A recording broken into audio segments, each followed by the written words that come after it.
네, 안녕하십니까. 반갑습니다. 원앤원 TV입니다. 자, 오늘도 여러분들과 함께 그 토지에 대한 이야기 한번 나눠보려고 하는데요. 국토부에서 나온 자료를 근거로 해서 여러분들과 함께 토지 현황에 대한 이야기를 한번 해보려고 합니다. 이 말씀을 여러분들한테 드리기 이전에 일단은 토지에 대한 기본적인 사항을 간단하게만 설명을 하고 여러분들한테 설명을 좀 드려보도록 하겠습니다. 그래야 좀 이해가 가능한 부분이 있죠. 토지를 투자하기에 있어서 가장 기초적인 부분들인데요. 우리가 말하는 지목이라는 게 있다라고 볼 수가 있겠습니다. 지목은 28가지가 있다라고 볼 수가 있겠고, 흔히들 많이 투자하시는 지목은 전, 답, 과수원, 그리고 임야, 그리고 한 대지, 요 정도라고 볼 수가 있겠습니다. 필지마다 지목이 다 지정이 되어 있는데 거의 대부분 현재의 가치를 얘기한다라고 볼 수가 있겠습니다. 그래서 현재 전답과수원으로 되어 있는 것은 농지라고 얘기하고, 그다음 임야로 되어 있는 것은 이제 산지다라고 이야기를 하고 있는 것입니다. 자, 그 중에서 이제 농지 중에서, 그리고 산지 중에서는 여러분들 알겠지만 개발이 되는 농지가 있고 그리고 되지 않는 농지가 있다라고 볼 수가 있겠는데요. 그 중에서 보면은 개발이 되지 않는 농지를 농업진흥지역이다라고 이야기를 좀 하고 있고요. 그리고 농업진흥지역 외의 농지로 이렇게 나뉘어진다라는 거 기본적으로 아시면은 또 좋을 것 같고, 그리고 농업진흥지역에서는 농업진흥구역이 있고 농업보호구역이 있다라고 볼 수가 있겠습니다. 개발이 안 되는 땅 중에서도 그나마 개발이 가능하다라고 이야기를 하는데요. 그 땅은 바로 농업보호구역이다라고 볼 수가 있겠고, 농업진흥구역 같은 경우는 예전에 절대농지로서 절대적으로 개발이 불가하다라고 볼 수가 있겠습니다. 자, 대한민국 많은 분들이요, 이렇게 농지 중에서 농업진흥구역, 절대농지를 보유하고 계신 분들이 상당히 많이 있는 것으로 이제 판단이 되어진다라고 다시 한번 말씀을 드릴 수가 있겠고요. 자, 그리고 흔히들 투자 많이 하시는 것 중에서 이제 임야가 있는데요. 임야도 마찬가지로 보존이 있고 그다음에 준보존이 있습니다. 특히 이제 준보존 같은 경우는 개발이 가능하다. 그리고 보존은 말대로 보존을 해야 되는 그런 임야로 알고 있으면 되실 것 같습니다. 그 중에 보존도 또한 마찬가지로 이제 여러분들 공익용이 있고 그 다음에 임업용이 있는데, 임업용은 개발이 좀 가능하다. 그러나 공익용은 절대적으로 개발할 수가 없다. 이 정도 여러분들 토지에 대한 기초 상식을 이해를 하시면은 좋을 것 같습니다.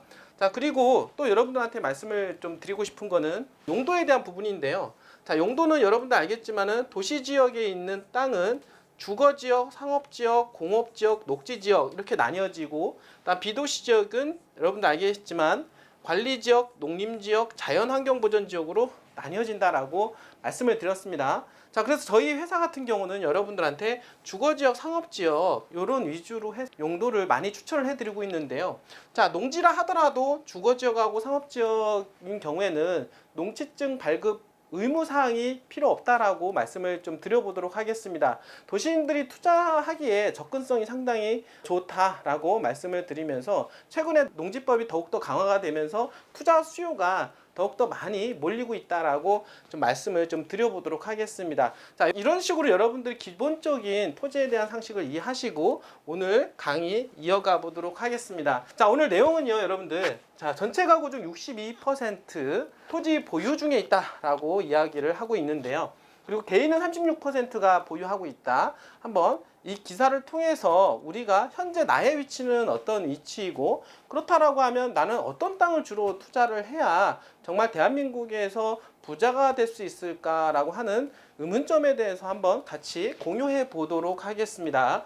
자, 이왕이면 제가 항상 말씀을 드리는 대로 개발지 투자가 낮고, 그 개발지 중에서도 지금은 가장 핫하게 떠오르는 새만금에 투자를 하시는 게 가장 효율적이다라고 여러분들한테 좀 말씀을 좀 드려보도록 하겠습니다. 자, 기사에 보면은요, 개인 토지 소유 세대주 추이 현황 이렇게 말씀을 드려볼 수 있겠는데, 국토교통부가 작년 12월 말 기준 지방자치단체 등에 등록된 지적 공부 정보를 기초로 전국의 토지 소유 현황을 파악한 결과 4일 이렇게 발표를 하게 되었는데, 오늘 발표하게 된 겁니다. 좀 아시게 되면 여기 보시면 토지 소유 현황 통계는 부동산 정책의 근간이 되는 토지 소유 구조를 파악하고 자원 배분의 형평성 문제를 진단하고자 생산하는 통계로 2006년에서 12년에는 5년 주기로 작성을 했는데 2017년도부터는 매년 집계표가 나오고 있는 중으로 말씀을 좀 드려보도록 하겠습니다. 대한민국 전체 가구 수는요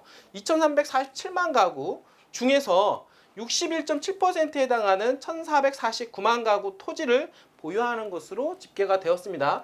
여기 지금 나오는 자료에 의하면 2018년도부터 해서 2021년도까지 꾸준하게 가구 중 61.7%에 해당하는 가구까지 토지를 보유하고 있다라고 말씀을 좀 드려보도록 하겠습니다. 자, 이어서 내용을 보면은요, 우리나라 전체 주민등록 인구가 지금 5,164만 명이라고 합니다. 그 중에서 35.8%인 1,851만 명이 토지를 소유하고 있다라고 이야기를 하고 있습니다. 1,851만 명, 35.8%, 즉 전체 인구의 3분의 1 정도는 토지를 보유하고 있다라고 말씀을 드릴 수가 있겠습니다. 여러분들도 토지를 보유하고 계실 거로 저는 생각을 하게 됩니다. 저희 방송을 보시는 분들은 대부분 투자에 관심이 있으시고 토지에 워낙 관심이 있으신 분들이기 때문에 확률이 더욱더 높을 것이다 라고 말씀을 좀 드려보겠는데요. 자, 그런데 개인이 소유하고 있는 땅 중에서 보시면은 임야가 지금 현재 57.8% 이상 절반을 차지하고 있다. 자, 그럴 수도 있는 것이 대한민국 임야가 전체 땅 면적의 70% 이상이라고 하니 당연한 결과다라고 볼 수가 있겠습니다. 그러나 이 중에서 정말로 아까 방금 전에도 말씀드렸던 대로 임야 중에서도 개발할 수 있는 임야를 사가지고 계시냐 아니면은 개발할 수 없는 그런 보존 녹지, 보존 산지를 가지고 있느냐, 이거는 완전히 천지 차이라고 볼 수가 있겠는데요. 많은 분들이 이런 차이를 모르고 땅을 소유하고 계신 분들이 계십니다. 혹시나 여러분들이 가지고 계신 땅이 있다라고 하면 혹시나 의문점이 든다라고 하시면 원앤원에 언제든지 전화 주시길 바라겠습니다. 자, 그리고 지금 보시면 농경지가 34.6% 이렇게 보고 있는데요. 농경지라 함은 방금 전에도 말씀을 드렸던 전답과수원 이렇게 얘기를 하게 됩니다. 그리고 대지 현황을 보니까 5.5% 정도 수준으로 집계가 나오는데요. 사실 이렇게 지금 개인이 소유하고 있는 땅은 임야, 대지, 그리고 전답과수원은 이렇게 농지로 보유를 많이 하고 있다라고 볼 수가 있겠습니다. 자, 그런데 이런 땅 중에서도 임야 중에서도 개발이 가능한 준보존 산지를 가지고 있느냐 그렇지 않느냐에 따라서 많이 차이가 난다라고 볼 수가 있겠고, 그리고 농지 중에서 전답과수원이라 하더라도 방금 전에 제가 말씀을 드렸던 농지층이 필요 없는 주거지역, 상업지역을 가지고 있느냐 또 그렇지 않는 농지를 가지고 있느냐에 따라서 개발가치, 투자가치가 어마어마하게 차이가 있다라고 말씀을 좀 드려보도록 하겠습니다. 자, 용도 지역별로 보게 되면 개인 소유 토지는 농림지역 48.5% 보유하고 있다라고 볼 수가 있겠는데요. 자, 이것만 보더라도 개인들은 대부분 농림지역을 많이 가지고 있다. 성인 2명 중에서 1명 정도는 농지를 가지고 있는데 농림지역을 가지고 있다라고 볼 수가 있는 것입니다.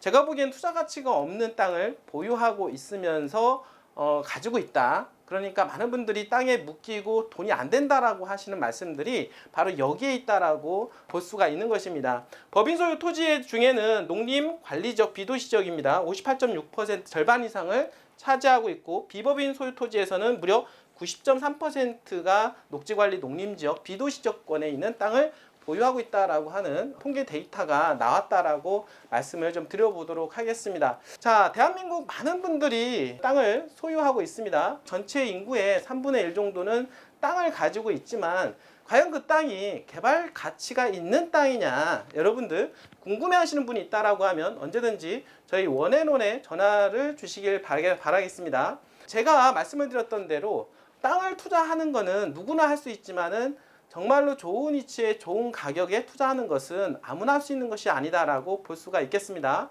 지금은 새만금에 투자할 때이고 새만금 안에서도 개발 가치가 있는 농지라 하더라도 주거지역, 상업지역 용도가 찍혀져 있는 도로가에 붙어 있는 땅을 투자하신다라고 하면 여러분들 가면 갈수록 재산 가치가 충분히 늘어날 것이다라고 말씀을 좀 드려보도록 하겠습니다. 자, 이런 토지를 저희가 추천을 해드리고 있으니까요. 언제든지 저희 원앤원에 전화 주신다라고 하면 여러분들한테 딱 맞는 토지를 권해드리도록 하겠습니다. 토지 투자에 뭐 관심이 없고 그냥 알고 싶거나 또는 본인이 가지고 계신 땅을 조금 알아보고 싶은 경우에도 언제든지 전화를 주신다라고 하면 성심성의껏 상담해 드리도록 하겠습니다. 자, 오늘도 이렇게 끝까지 시청해 주신 여러분들 진심으로 감사드립니다.